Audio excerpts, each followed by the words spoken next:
بسم اللہ الرحمن الرحیم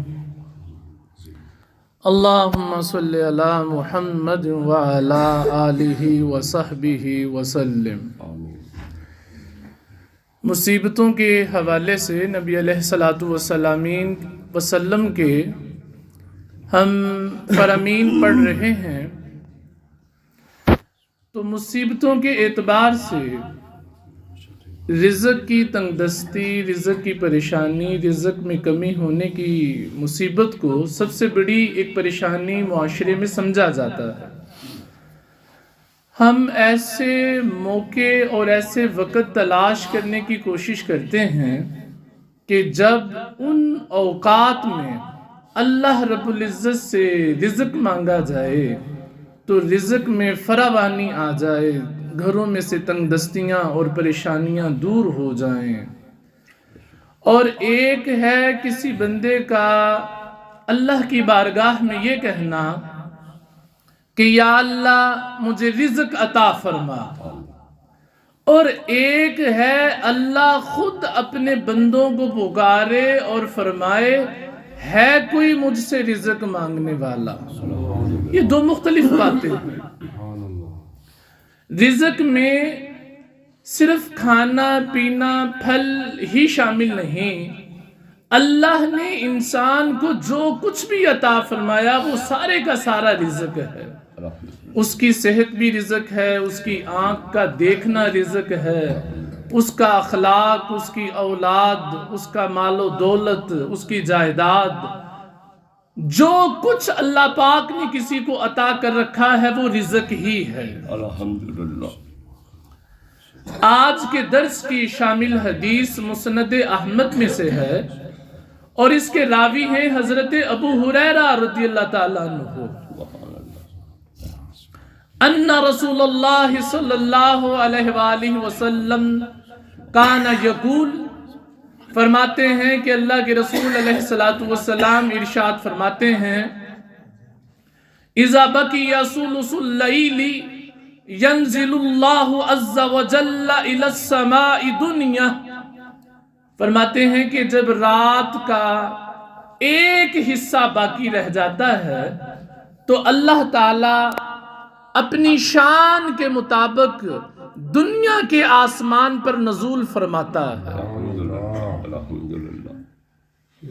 اچھا، اللہ اپنی شان کے مطابق دنیا کے آسمان پر نزول فرما کر فیقول، اللہ کی ذات اللہ ہو کر ارشاد فرماتا ہے، من ذا الذی یدعونی استجب لہ، اللہ فرماتا ہے کوئی جو مجھ سے دعا مانگے میں اس کی دعا قبول کر لوں۔ ایک ہے کہ بندہ اللہ سے دعا کرے، یا اللہ یہ عطا کر، یا اللہ یہ عطا کر۔ ایک ہے کہ اللہ ہو کر اپنی مخلوق کو کہے، فرمائے ہے کوئی مجھ سے دعا کرنے والا میں اس کی دعا قبول کروں۔ یہ وقت ہے رات کا آخری حصہ۔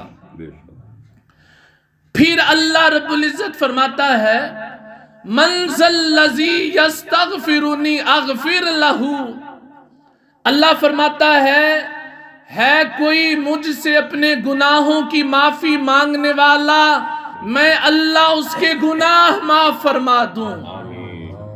یہ وقت ہے رات کا آخری حصہ۔ ایک ہے انسان اللہ سے کہے کہ یا اللہ میرے گناہ معاف فرما دے، ایک ہے کہ اللہ فرمائے کہ ہے کوئی مجھ سے اپنے گناہوں کی معافی مانگنے والا میں اس کے گناہ معاف کر دوں۔ پھر اللہ تعالیٰ فرماتا ہے، من ذا الذی یسترزقنی ارزقہ، اللہ فرماتا ہے رات کے آخری حصے میں ہے کوئی مجھ سے رزق مانگنے والا میں اس کو رزق عطا کر دوں۔ اگر کسی کے گھر میں تنگ دستی ہے، پریشانی ہے، رزق کی کمی ہے، اس کو آخری حصے میں اللہ کی بارگاہ میں حاضر ہو جانا چاہیے، اور جب وہ حاضر ہونا شروع کر دے گا اس کے گھر میں سے رزق کی تنگ دستی دور ہو جائے گی اور رزق کی فراوانی ہو جائے گی۔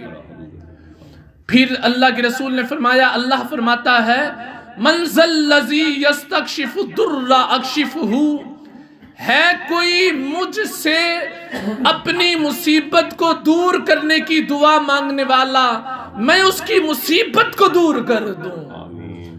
اور اللہ کے رسول نے فرمایا اللہ تعالیٰ یوں ہی فرماتا رہتا ہے حتی ینفجر الصبح، یہاں تک کہ فجر صبح ہو جاتی ہے۔ تو جس کے گھر میں رزق کی کمی ہے، تنگ دستی ہے، کوئی پریشانی ہے، کوئی مصیبت ہے، یا وہ اپنے گناہوں کی اللہ سے معافی چاہتا ہے، اس کا بہترین وقت ہے جب رات کے 2 حصے بیت جائیں، آخری حصہ رہ جائے، اس وقت بیدار ہو۔